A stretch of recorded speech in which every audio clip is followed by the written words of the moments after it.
नमस्कार मित्रांनो, सफर प्रतीक सोबत या यूट्यूब चॅनलवर आपल्या सर्वांचं स्वागत आहे। हे समोर पाहताय आपण रोडच्या साईडला खूप मोठे मोठे वृक्ष आहेत। या वृक्षांबद्दल थोडीशी जनजागृती करण्यासाठी हा व्हिडिओ बनवतोय।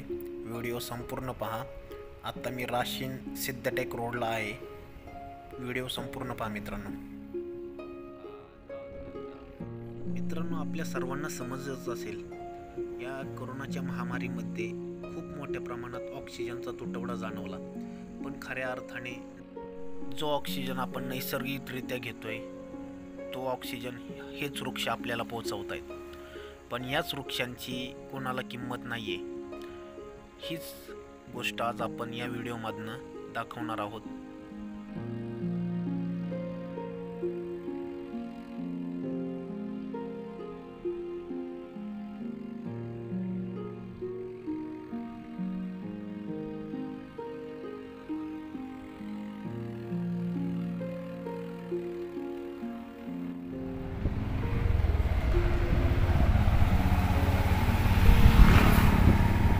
मित्रांनो, हे पाहताय आपण समोर हे जे रस्त्याच्या कडेला झाडं दिसत आहेत, रस्त्याला त्या झाडांमुळेच म्हणजे शोभा आलेली आहे।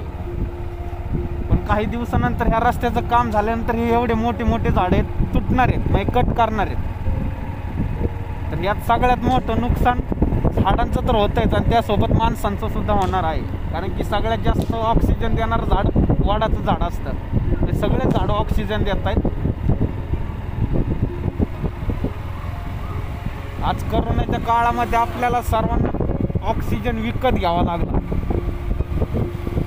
कारण फक्त एकच वृक्षतोड।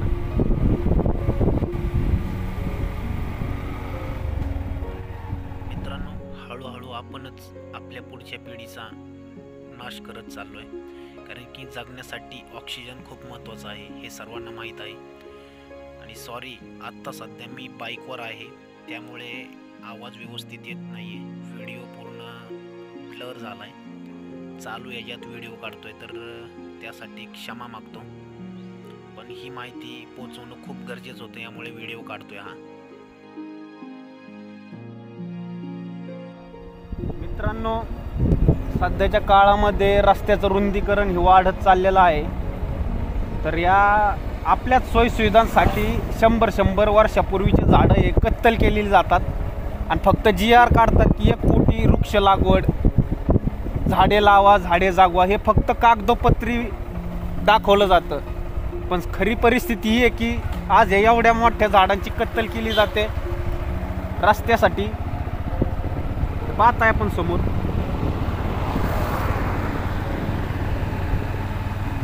रस्त्याच्या कामानंतर हे सगळे झाडं कत्तल। मित्रांनो, शासनाने आजपर्यंत जेवढे हायवे बनवले, जेवढे रस्ते बनवले, पण एकाही रस्त्याच्या कडेला नवीन वृक्ष लागवड केलेली दिसली नाही।